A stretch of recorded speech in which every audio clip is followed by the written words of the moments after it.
The great bell in the palace clock tower has just struck 5 in the morning, but something is already wrong.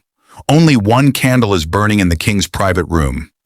King Henry VIII is lying awake in the dark.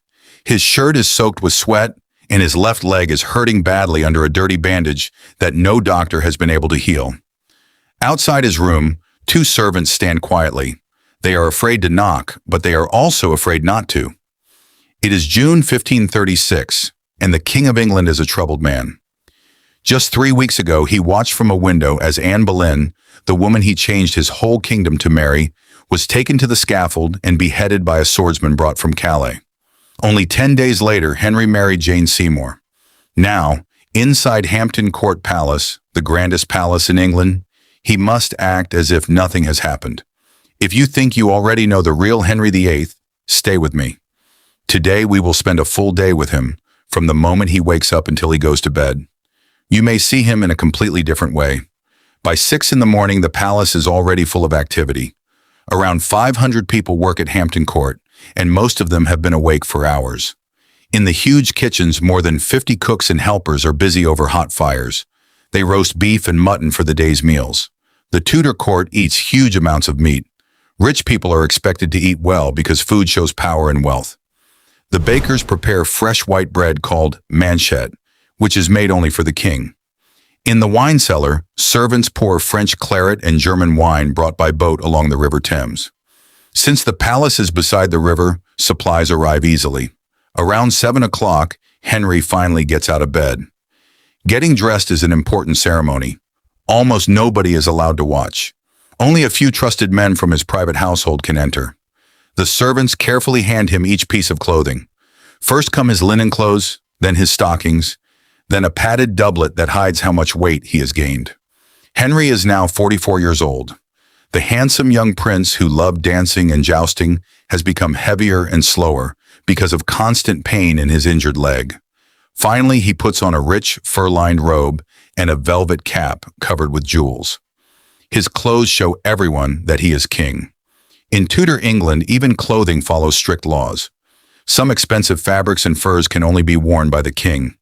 Before eating anything, Henry goes to Mass in his private chapel. Although he has broken away from the Pope and made himself head of the Church of England, he is still deeply religious. He attends Mass every day, prays, and truly believes God supports him. He does not think he is doing anything wrong. He believes he is simply ruling England and its church the way a king should. After Mass, Henry has breakfast in his private rooms. Breakfast is simple: bread, ale, and maybe some cold meat. Before he eats, one royal officer tastes the food and drink first. This is to make sure nobody has tried to poison the king. Poison is a real fear because the court is full of enemies and rumors. Later in the morning, government business begins.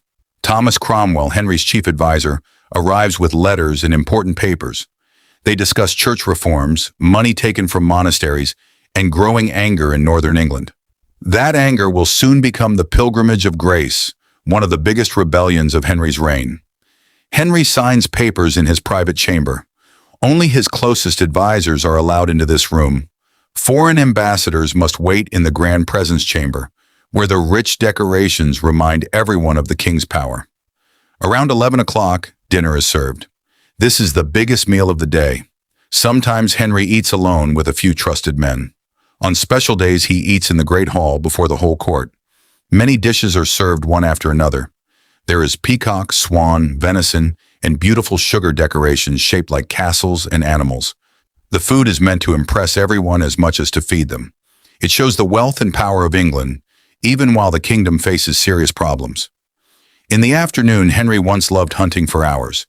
But after a terrible jousting accident earlier that year, his injured leg makes riding difficult. Instead, he walks in the palace gardens when he can. He also enjoys playing cards, listening to music, and watching entertainers. Henry is actually a talented musician. He writes music and plays the lute very well. Many people think he wrote the song Greensleeves, but that is almost certainly not true.